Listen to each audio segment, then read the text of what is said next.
एक बार एक वैज्ञानिक ने एक टिड्डे को पकड़ा और उसे अपनी आवाज़ पर छलांग लगाना सिखाया। वैज्ञानिक टिड्डे से कहता कि कूदो। टिड्डा उसकी आवाज़ सुनते ही ज़ोर से छलांग लगा देता।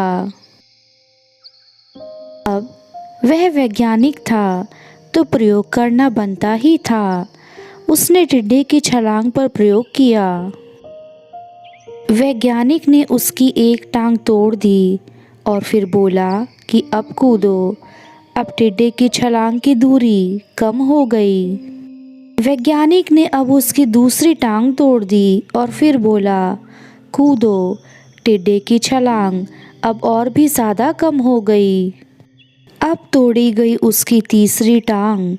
छलांग की दूरी अब और कम हो गई।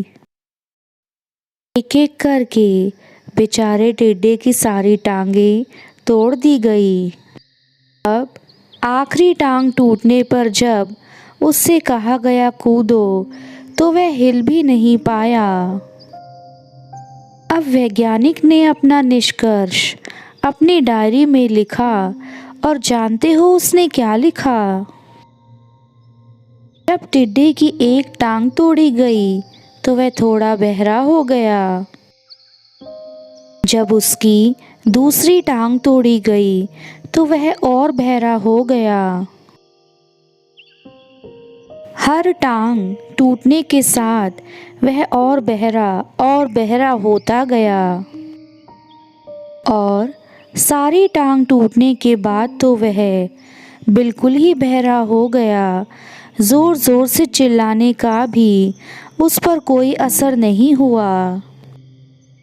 वह तो अपनी जगह से हिला तक नहीं, छलांग लगाना तो दूर की बात थी। इस कहानी को सुनकर सबको ऐसा ही लग रहा है ना कि क्या मूर्ख वैज्ञानिक था। इतनी सीधी सी बात उसे समझ नहीं आई। और कुछ लोग यह भी सोच रहे होंगे, यह तो किसी बच्चे को भी पता है कि टिड्डे की छलांग उसकी टांग टूटने की वजह से कम होती जा रही थी। दोस्तों, हम सभी जीवन में कई बार हम अपने जीवन में ऐसे ही मूर्ख बन जाते हैं। कई बार जीवन में दो घटनाएं ऐसे ही घटती हैं कि उनका एक दूसरे से कोई संबंध होता ही नहीं, फिर भी लगता है कि एक दूसरे से गहरा संबंध है। कभी कभी दिखता कुछ और है, समझ में कुछ और आता है और वास्तव में कुछ और ही होता है। इसलिए अगर पछताना नहीं है तो जल्दबाजी में जीवन में कोई निर्णय ना लें।